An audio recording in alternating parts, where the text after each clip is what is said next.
সুপ্রিয় দর্শক, আসসালামু আলাইকুম।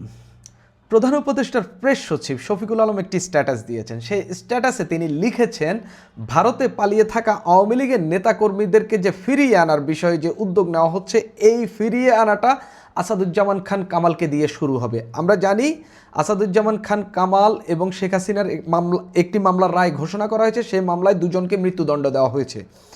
এই মামলার রায় ঘোষণার কয়েকদিন পরেই শফিকুল আলম এই স্ট্যাটাস দিলেন। স্ট্যাটাসে তিনি লিখলেন, এই আসাদুজ্জামান খান কামালকে দিয়েই প্রত্যর্পণ শুরু হবে। আমার কথা হইল, এই প্রত্যর্পণ তিনি যত সহজভাবে বলছেন, সেটা কি আসলে ততটা সহজ কিনা? ভারত কি আসাদুজ্জামান খান কামালকে কি ফেরত দেবে কিনা? ফেরত দেওয়াটা আসলে কতটা সহজ কিংবা কতটা জটিল, সেটা নিয়ে একটু আলাপ করব। আমি আগে একটু শফিকুল আলমের যে স্ট্যাটাস দিয়েছেন সেটা একটু পড়ি। তিনি বলছেন যে, জুলাই মাসের গণহত্যার মামলায় দণ্ডিত হওয়ার পর শেখ হাসিনার প্রত্যর্পণ বিষয়ে ভারতকে অনুরোধ করা হয়েছে এবং ভারত অনুরোধ খতিয়ে দেখছে। অর্থাৎ বাংলাদেশ থেকে একটা অনুরোধ করা হয়েছে যে প্রত্যর্পণ চুক্তি রয়েছে, যেটা শেখ হাসিনাই করে গেছেন, শেখ হাসিনা সরকারের আমলে 2013 সালে হয়েছে। এই প্রত্যর্পণ চুক্তিতেই দু দেশের মধ্যে কিছু বন্দি বিনিময় হয়েছে। এখন একই প্রত্যর্পণ চুক্তিতে বাংলাদেশও শেখ হাসিনাকে ফেরত চেয়ে এই ভারতকে অনুরোধ করেছে। এখন তিনি বলছেন ভারত এটা খতিয়ে দেখছে। তবে সেই প্রত্যর্পণের শুরুটা হবে সাবেক স্বরাষ্ট্রমন্ত্রী সাজাপ্রাপ্ত আসাদুজ্জামান খান কামালকে দিয়ে। তিনি বলছেন, তিনি বিশ্বাস করেন যে জুলাইয়ের ঘটনাবলীর অভিযোগের অভিযুক্ত শেখ হাসিনা আসাদুজ্জামান খান কামাল আওয়ামী লীগের নেতৃত্বকে একদিন বাংলাদেশের আদালতের মুখোমুখি হতে হবে। অর্থাৎ শেখ হাসিনা এবং আওয়ামী লীগের নেতৃত্বকে আদালতের মুখোমুখি হতে হবে। ভারত এরই মধ্যে হাসিনার প্রত্যর্পণের অনুরোধ পরীক্ষা করছে। তিনি সর্বশেষ অনেক কথাবার্তা লিখলেন। শেষে লিখছেন যে হাসিনা, এই আসাদুজ্জামান খান কামাল, তারপর ডট ডট ডট, তার মানে হচ্ছে এরপরে আরও অনেকেই আসবে, সেটা শেখ হাসিনাও হইতে পারে। এখন কথা হইল, ভারতের কাছে এর আগেও চিঠি দিয়েছে, ভারত কিন্তু কোনো জবাব দেয়নি। এখন চিঠি দিয়েছে, ভারত এটা পরীক্ষা করছে। কেন পরীক্ষা করছে সেটা একটু বলি। বাংলাদেশে একটি মামলার রায় হয়েছে। রায়ে হচ্ছে আসাদুজ্জামান খান কামালকে মৃত্যুদণ্ড দেওয়া হয়েছে। যেহেতু দু দেশের মধ্যে একটা চুক্তি রয়েছে, প্রাথমিকভাবে এটা পরীক্ষা করবেই।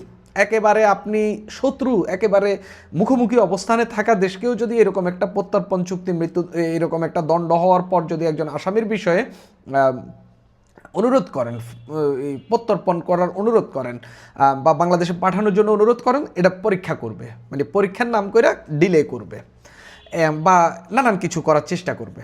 এখন ভারত পরীক্ষা করছে। এই পরীক্ষা কথাটা শুনেই আমাদের প্রেস সচিব বলে ফেললেন যে হচ্ছে আসাদুজ্জামান খান কামালকে দিয়ে প্রত্যর্পণ শুরু হবে।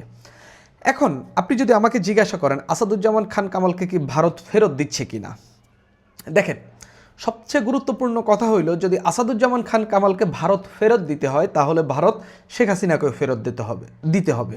কেননা দুজন একই মামলায় দণ্ডিত, দুজন একই অপরাধী, দুজনের বিরুদ্ধে অভিযোগ একই। একজন প্রধানমন্ত্রী ছিলেন, একজন স্বরাষ্ট্রমন্ত্রী ছিলেন। এখন আপনি একই অপরাধী এবং দণ্ডপ্রাপ্ত আসামিকে যদি আপনি ছোটটাকে ফেরত দেন, মানে আসামি অপরাধের মাত্রা হিসাব করলে যেহেতু শেখ হাসিনা প্রধানমন্ত্রী ছিলেন, তার অপরাধটা বেশি বা তার বিরুদ্ধে অভিযোগটা বেশি, সেই ক্ষেত্রে আপনি যদি ছোটটারে ফেরত দেন, বড়টারে আটকে রাখবেন কেন? ভারত ভবিষ্যতে এই প্রশ্নের মুখে পড়বে। অর্থাৎ আসাদুজ্জামান খান কামালকে যদি ভারত ফেরত দেয়, নির্দ্বিধায় নিঃসন্দেহে তাদেরকে শেখ হাসিনাকে ফেরত দেওয়ার জন্য কূটনৈতিক চাপ চরমভাবে বাড়বে। অর্থাৎ ভারত এই কাজটা করবে না। হয় তারা যদি আসাদুজ্জামান খান কামালকে যদি ট্যাকেল না দিতে পারে, রাখতে না পারে, তারা হয়তো অন্য দেশে পাঠিয়ে দেবে কিংবা অন্য ব্যবস্থা করবে, কিন্তু বাংলাদেশে পাঠাবে না। আপাতত এই বিষয়ে ইন্টারপ্রিটেশন হইল এরকম। এখন কথা হইল, আমাদের দুই দেশের মধ্যে একটা চুক্তি আছে। ভারতের সঙ্গে 2013 সালে একটা চুক্তি হয়েছে। আমাদের বেশ কিছু বন্দী সেখান থেকে এসেছে। ভারতে বন্দী থাকা আমাদের বাংলাদেশে থাকা উলফা নেতা অনুপ চেটিয়া এই চুক্তির অধীনেই ভারতে পাঠানো হয়েছে। এখন কথা হইল, ভারত কি আসলে এই চুক্তি অনুযায়ী, এই ক্লজ অনুযায়ী কি বাংলাদেশে কি শেখ হাসিনাকে এবং আওয়ামী লীগের যাদের বিরুদ্ধে দণ্ড হবে, আওয়ামী লীগের যেসব নেতা বা কিংবা যে কেউ আসামি যদি ভারতে পালিয়ে থাকে, তাদেরকে কি ভারত ফেরত দিতে বাধ্য কিনা বা এই চুক্তি অনুযায়ী দিতে হবেই কিনা, এটা হইল একটা প্রশ্ন। এই প্রশ্নের জবাব হইল, সব চুক্তিতে কিছু ছোটোখাটো ক্লজ থাকে, এই ক্লজগুলো আপনাকে বাঁচিয়ে দেয়, মানে আইনের ফাঁকফোকর যেটাকে বলে আর কি। আইনের ফাঁকফোকর দিয়ে আপনি সামহাও এমনি করে বের হয়ে যেতে পারবেন। এখানে ভারতের আপাতত শেখ হাসিনাকে রক্ষা করার জন্য, তাদের দেশে রাখার জন্য বা আওয়ামী লীগের নেতাকর্মীদের রাখার জন্য একটা ক্লজ আছে। সেটা হচ্ছে যদি মামলাগুলো যদি বিচার প্রক্রিয়া রাজনৈতিক উদ্দেশ্য প্রণোদিত হয় তাহলে। এখন শেখ হাসিনার যে মামলা এবং এই মামলাগুলোকে আপনি যে কেউই রাজনৈতিক উদ্দেশ্য প্রণোদিত বলছেন, এই বিচার প্রক্রিয়াকেও দ্রুত হওয়ার ক্ষেত্রে আন্তর্জাতিক সংস্থাগুলোর সমালোচনা রয়েছে। পাশাপাশি এই দুই আসামিকে মৃত্যুদণ্ড দেওয়া হয়েছে, মৃত্যুদণ্ড আন্তর্জাতিক দেশগুলো অ্যালাউ করে না। সেই জায়গা থেকেও যদিও ভারতে মৃত্যুদণ্ড রয়েছে, কিন্তু যেহেতু বাংলা আন্তর্জাতিকভাবে অ্যালাউ করে না, সেই অর্থে মৃত্যুদণ্ড প্রাপ্ত আসামিকে ফেরত পাঠানোর ক্ষেত্রে আপনি ওই ইন্টারন্যাশনাল কনভেনশন অনুযায়ী ওইভাবে আপনি চাপ তৈরি করতে পারবেন না। এটা হইলো আরেকটা বিষয়। এখন ভারত এখান থেকে বাঁচতে পারে একটা দিক দিয়ে, সেটা হচ্ছে এই মামলাগুলোকে শেখ হাসিনার বিরুদ্ধে, আসাদুজ্জামান খান কামাল কিংবা আওয়ামী লীগের বিরুদ্ধে যে মামলাগুলো, আওয়ামী লীগের নেতাকর্মীদের বিরুদ্ধে যে মামলাগুলো চলমান রয়েছে, সেটাকে রাজনৈতিক উদ্দেশ্য প্রণোদিত উল্লেখ করে তারা আসলে এখান থেকে এই চুক্তির আওতা থেকে বেরিয়ে যেতে পারবেন বা এটাকে এক্সাইট করে রাখতে পারেন। এর বাইরে যেটা হইতে পারে, ফেরত পাঠানোর যে অন্য যে ফর্মুলা হইতে পারে, সেটা হইল দ্বিপক্ষীয় সম্পর্ক, কূটনৈতিক চাপ বা কূটনৈতিক সম্পর্ক। সেই জায়গা থেকে বাংলাদেশ ভারতের সঙ্গে আমরা গত 1.5 বছরে শেখ হাসিনার পতনের পর আমরা দেখতে পাচ্ছি খুব আহামরি ভারতের সঙ্গে কূটনৈতিকভাবে, ভারতও বাংলাদেশের সঙ্গে সফলভাবে কিছু করতে পারেনি, বাংলাদেশও ভারতের সঙ্গে কূটনৈতিকভাবে তেমন কোনো সফলতা দেখাইতে পারেনি।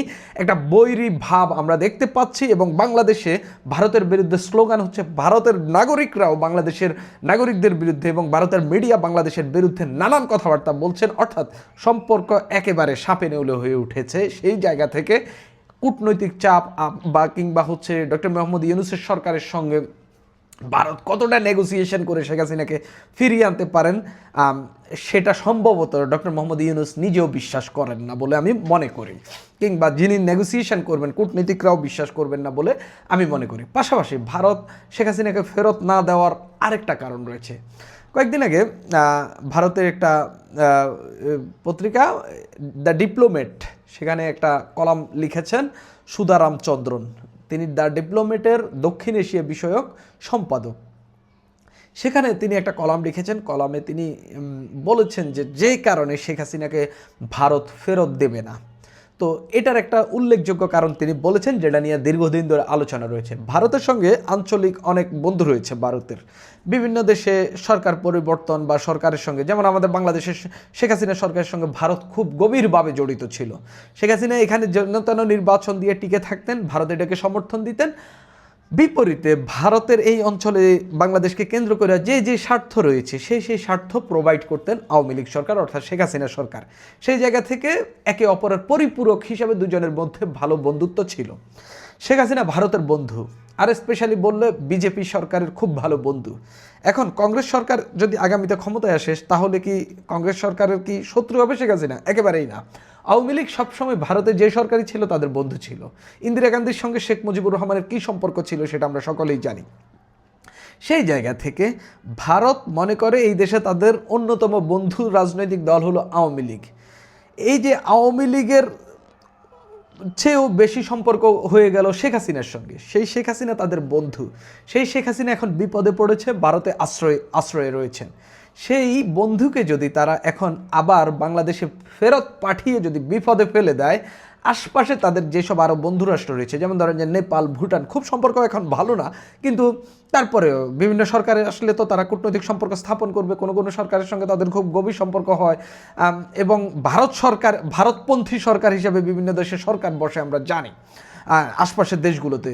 তো সেই জায়গা থেকে তাদের বন্ধুদের কাছে একটা মেসেজ যাবে যে ভারত তার বন্ধুকে ভালো সেফ রাখতে পারে না বা ভালো আশ্রয় দিতে পারে না। সেই মেসেজটা যাবে, এই মেসেজটা যেন না যায়, সেই ক্ষেত্রে আঞ্চলিক বন্ধুরা যেন অন্তত ভারতের বা আঞ্চলিক যেসব রাজনৈতিক নেতারা রয়েছেন যারা ভারতের সঙ্গে খুব ঘনিষ্ঠ, তারা যেন একটা বার্তা না পান যে ভারত আমাকে ভবিষ্যতে রক্ষা করবে না কিংবা আশ্রয় দেবে না। সেই মেসেজটা রক্ষা করার জন্য, সেই শপথটা রক্ষা করার জন্য, এটা এক ধরনের আনটোল্ড শপথ আর কি, সেটা রক্ষা করার জন্য হইলেও ভারত শেখ হাসিনাকে ফেরত দেবে না। আর আসাদুজ্জামান খান কামালের কথা যেটা বলছেন প্রেস সচিব, তিনি তার জায়গা থেকে এটা বলতে পারেন, এটা তার রাজনৈতিক বার্তা হইতে পারে, কিংবা ভবিষ্যৎ সরকারকে এক ধরনের চাপে ফেলার জন্য তিনি এটা বলতে পারেন। নানান রাজনৈতিক বার্তা এখানে থাকতে পারে। তবে আমি মনে করি না যে ভারত আসাদুজ্জামান খান কামালকে যতই পরীক্ষা করুক, যতই নিরীক্ষা করুক, যতই বাংলাদেশের দিক থেকে কূটনৈতিক চাপ দেওয়া হোক, আসাদুজ্জামান খান কামালকে দেওয়া মানে আপনি শেখ হাসিনাকে দেওয়ার পথে এগিয়ে আসা। ভারত এই কাজটি করবে বলে আমার মনে হয় না। সুপ্রিয় দর্শক, এখন এই পর্যন্তই।